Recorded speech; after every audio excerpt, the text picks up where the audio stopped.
Welcome to the Slow Living Collective podcast. I'm Amy, wife, mother of two and homemaker. Come along with me as I share my love for simple living, growing in my allotment garden, diving into what it means to be an urban homesteader and embracing life as a mother and homemaker.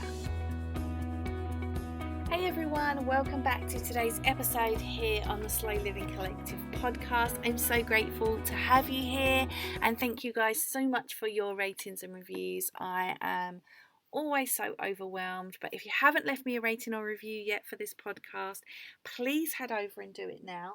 Podcasts literally live and die by their reviews. So basically, if you are able to leave me a review, it will help get this podcast into the ears of people that need to hear it, and that is my goal here. So if you are able, please leave me a rating or review wherever you listen to your podcast. I would be so grateful. Okay, on with today's episode. Today I want to talk to you about creating a natural home. And so I talk about this quite a bit on Instagram, and I often get questions like, what is a natural home? Why don't you use this? Why don't you use that? And so I wanted to talk just about a few little things that we do in our home or have done in our home in the past that are part of sort of creating a natural home.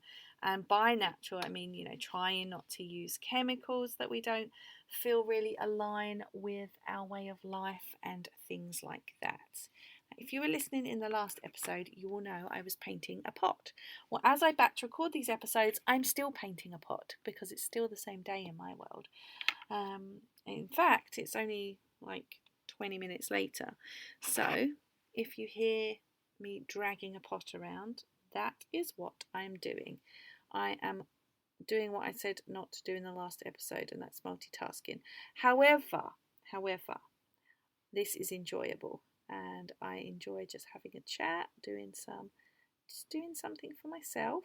I really appreciate that. So just finishing off my pot, and then I can share it with the world.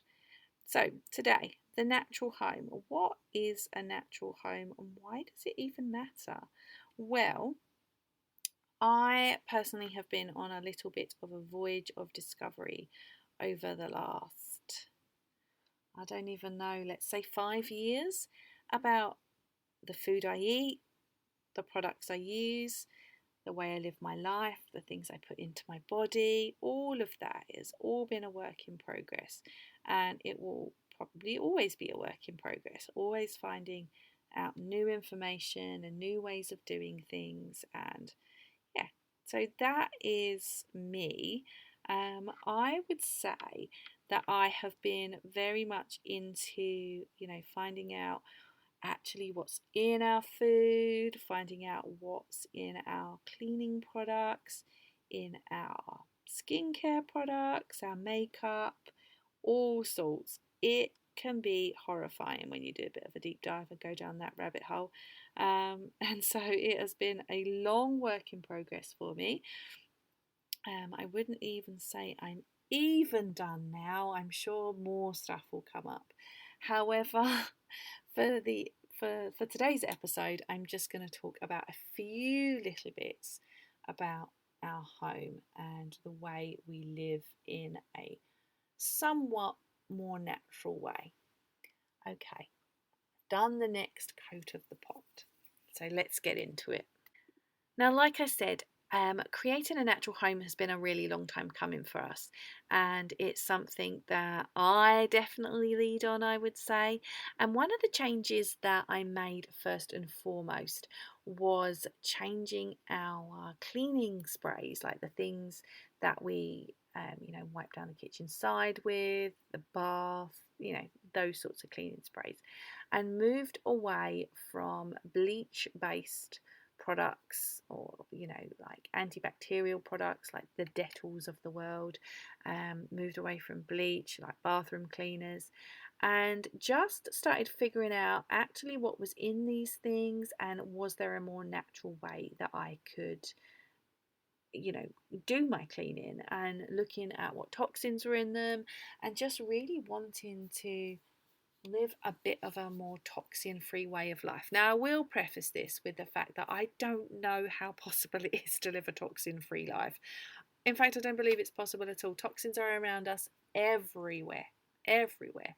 But you can make some positive changes. So you, I guess, lessen your load. Like, there are toxins in the air all the time.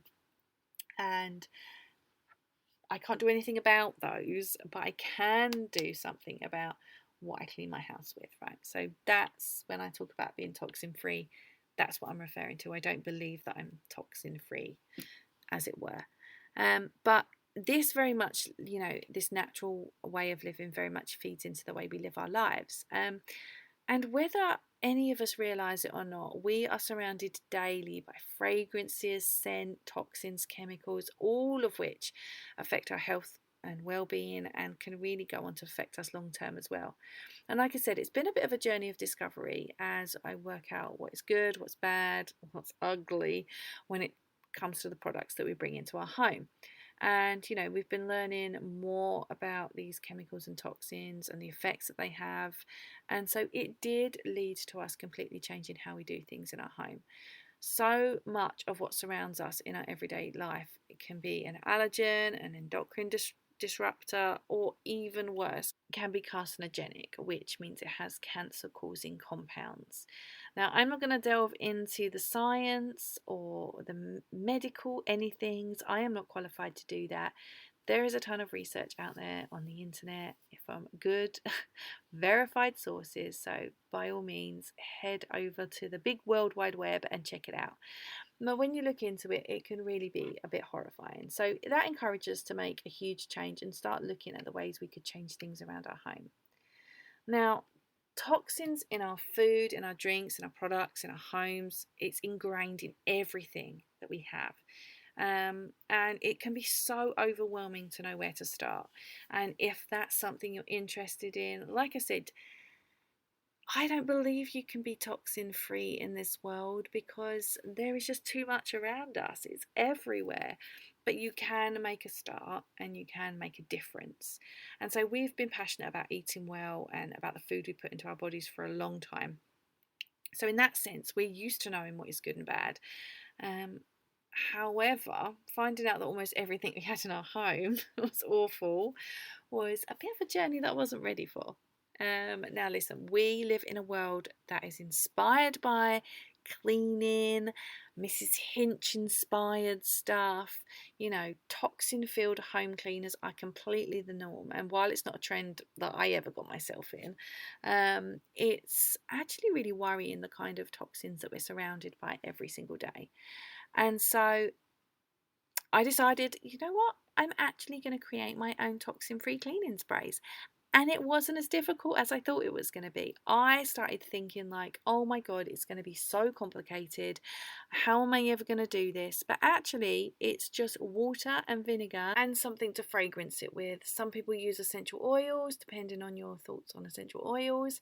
Some people use natural fragrance. You can easily fragrance your vinegar with like a lemon peel or lime peel, orange peels, things like that. You can also fragrance it with pine needles. There are so many ways you can actually naturally just fragrance something. If you use essential oils, you can obviously fragrance it however you wish. I particularly like using orange when it comes to my kitchen spray, and I use lavender in my bathroom. I am so excited. We have a lavender bush where we live, and I am absolutely going to harvest all the lavender late at night when there's no bees on it, however, because I am allergic to bees. So having lavender by the entrance to our building is lovely because it smells lovely, great because you can actually use some of the lavender, horrifying because trying to get in the front door means I have to battle with all the bees. Summer is a trip. Summer is a trip. And then when I get inside, it's like a greenhouse because we have so many beautiful big windows that we didn't realise when we bought this place would actually mean we live in a greenhouse. But that aside, yeah, making up the cleaning sprays is actually really easy. I have some like brown glass bottles, like the amber bottles, and then I fill it with 1 cup of vinegar, 1 cup of water, and then fragrance it however I wish. Shake it up, use it, and it's incredible. It works the same, if not better, than regular cleaners. I do want to make a note, it's really, really, really, really important. You must not use vinegar based cleaners in conjunction with bleach, as this causes a toxic reaction that is incredibly harmful to your health. Incredibly, like it gases you. So please look up more information on this online, but you must never use vinegar cleaners with bleach, ever, ever, ever, ever. Really, really important. So using and creating the cleaners is a really, really, really easy way of removing toxins within your home. Something I have really enjoyed doing, and actually I still do enjoy doing. I really actually like to create something and feel like I'm doing something good. Does that make sense? But yeah, it just feels good to know that we're not in, inhaling all of these horrible cleaners all the time. So that's good. Now, on the topic of our homes as well, I think I want to tell you about how I make my own hand soap for the kitchen and the bathroom, and then also washing up liquid. Now, we have a dishwasher, so we don't use the washing up liquid a ton, but we still do, washing up by hand in certain circumstances, and actually having our own handmade washing up liquid has been a game changer. I'm actually going to make our own dishwasher pods as well. That's something that I'm building up to. I want to make sure I get it right because it can be a bit finicky, but yeah, I want to not be using chemicals in our dishwasher. So that's a work in progress, but the washing up liquid is really, really simple to do. You literally just use vinegar, Castile soap, and you fragrance it with whatever essential oil or a natural fragrance, and that works really well. It foams as well. So Castile soap is actually, I believe, like a vegetable based soap. It's got like no chemical stuff in it, none of the worrying toxins. It's not an endocrine disruptor or anything like that, so it's really good. It's used in a lot of natural based soaps, so I recommend giving that a try. And yeah, the vinegar just helps with the cleaning, and it does like soap up like a washing up liquid as well, which is great. The hand soap is very similar. It's just Castile soap, water, and a fragrance of your choice as well, and that's really simple. I actually purchased this really cute set. I did spend a silly amount of money on it, but I wanted it, and as I framed it to myself, I only buy these things once. It's not like an ongoing cost, so actually over the cost of the time period I'll use it, it probably won't work out super expensive. I think it was like 27 pounds, which I know in the grand scheme of things is not a massive amount of money, but it felt a lot for 2 pots for soap. But one says hands and the other says dishes, and it's absolutely perfect if you make your own. I will link to it in the notes actually, because it. So those are just a couple of ways that you can sort of remove like being surrounded by so many toxins in sort of like your sort of daily cleaning products. Now, I did mention as well, I intend to actually move into trying some dishwasher pods. I would love to try and make my own like laundry pods or powder. I don't know how difficult that is. I obviously want to sort of balance between, removing the toxins from what I have, but also, actually cleaning my clothes, right? So it's a balance. I don't really know what I'm going to do there. I may just, purchase, more powder that I use. I don't know. And it's, as everything, as I always say, it's a constant work in progress to find out what works and maybe what doesn't work. So stay tuned, because I might come back with an update episode at some point to sort of see where I'm at, and whether I've made these these infamous laundry pods and dishwasher pods. We'll see. We will absolutely see. But moving on from the cleaning aspect, I guess, another thing that I have removed from our home, removed probably isn't the right word, because I actually didn't have it in the first place, but I know many people do, but it's something we don't have in our home for multiple reasons, is fragrance. So synthetically produced fragrance in things like air fresheners, and what else is there? Those reed sticks and the plug-ins, all sorts of things like that. Now, like I said, we've been moving away from this chemically based home and working on it for many, many years, and it's actually, maybe I'll just delve a little deeper into what the importance is around fragrance. So fragrance within everything, within cleaning products, soaps, skincare products, perfumes, obviously, things like air fresheners, reed sticks, plug-ins, all of those sorts of things. All of these fragrances are generally chemically based fragrance. Now, we didn't use fragrance in our home because fragrance has always been a huge issue for me. It contributes to my migraines, and it aggravates an ongoing ear problem that I've had since my teens. So, even just spraying some polish to do some polishing, or any kind of air freshener, cleaning products, perfumes, air fresheners, everything would irritate my ear or give me a migraine. And of course it would, because it's poison. Of course it would. So I started to look into it, mainly because I was curious as to why couldn't I use all these nice smelly things that everyone else was using. And what I found was a little bit terrifying.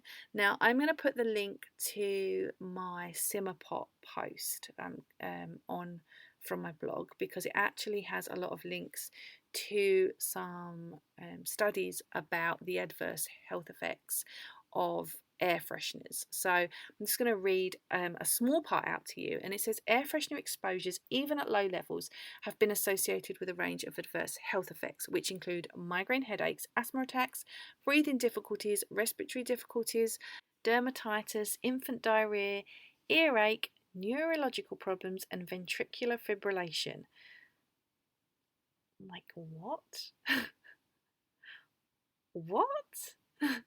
And this was from a study which was 10 questions concerning air fresheners and indoor built environments, which was in a Building and Environment Volume 3, and they're published in 2017. The links are all on the blog, so like I said, I'll link below. But what? So obviously it's no surprise that it irritated my migraines and my ears. It's there. But what concerns me more is that one of the things listed is ventricular fibrillation. That is literally when your heart goes in and a horrendous rhythm. Ventricular fibrillation can cause cardiac arrest. And I mean, I'm not medically trained at all, but my dad had atrial fibrillation, and so when we knew he had an arrhythmia, I read about ventricular fibrillation and was terrified. So, that's outrageous. And so, given our generation's obsession with cleaning our homes with all these Mrs. Hinch inspired products, like I mentioned, I feel incredibly grateful that I have actually not fallen into this trap, because my good old ear saved me from myself. There is so much that I found. I will link it all below. It is they are all this chemically based fragrance is incredibly detrimental to our health, to the health of our children, and I really recommend looking into it because synthetic fragrance is everywhere. It's in the, because we live in this world where this online world where, we're cleaning all the time and we're showing off our Mrs. Hinch stuff, and not me, that's not me at all. But there are people who sell fragrances, perfumes, the stinky old reed sticks, all of these things. There is a lot of research out there about the damage that these synthetic fragrances can do. And yeah, so one of the things that we have actually done is create our own simmer pots, and so that's what I'm going to link. I'm going to link the post about my simmer pot. You can make it, but all of the information that I have referred to in terms of like science and health stuff is linked in there. So make sure you go and check that out.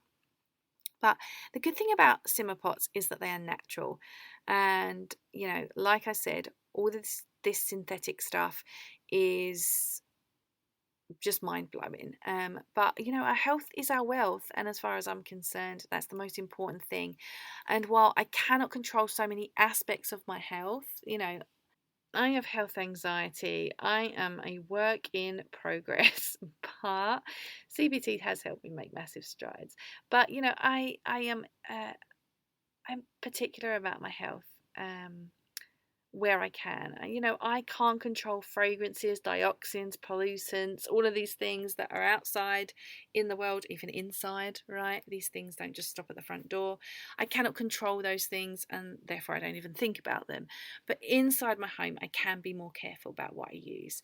So with a simmer pot, all you have to do is just like make up any kind of pot and experiment with what you love. Saucepan, water, and some natural products. So I love making the autumnal apple simmer pot. You'll find the recipe over on the blog that I'm linking to, but it's literally just like apples cut up or sliced, lemon, water and cinnamon. Put it on the hob, bring it to a boil, then reduce the temperature and allow it to simmer, and it makes your home smell incredible. And you can just mess around. You can try lots of different things. Try what you want. It honestly smells divine. And the first time I ever tried this, actually somebody randomly, as it were, because we don't have tons of visitors in our home, but somebody actually was coming round, and I actually did it because I knew they were coming in, and my husband hadn't taken out the rubbish, and I thought I could smell rubbish in the kitchen.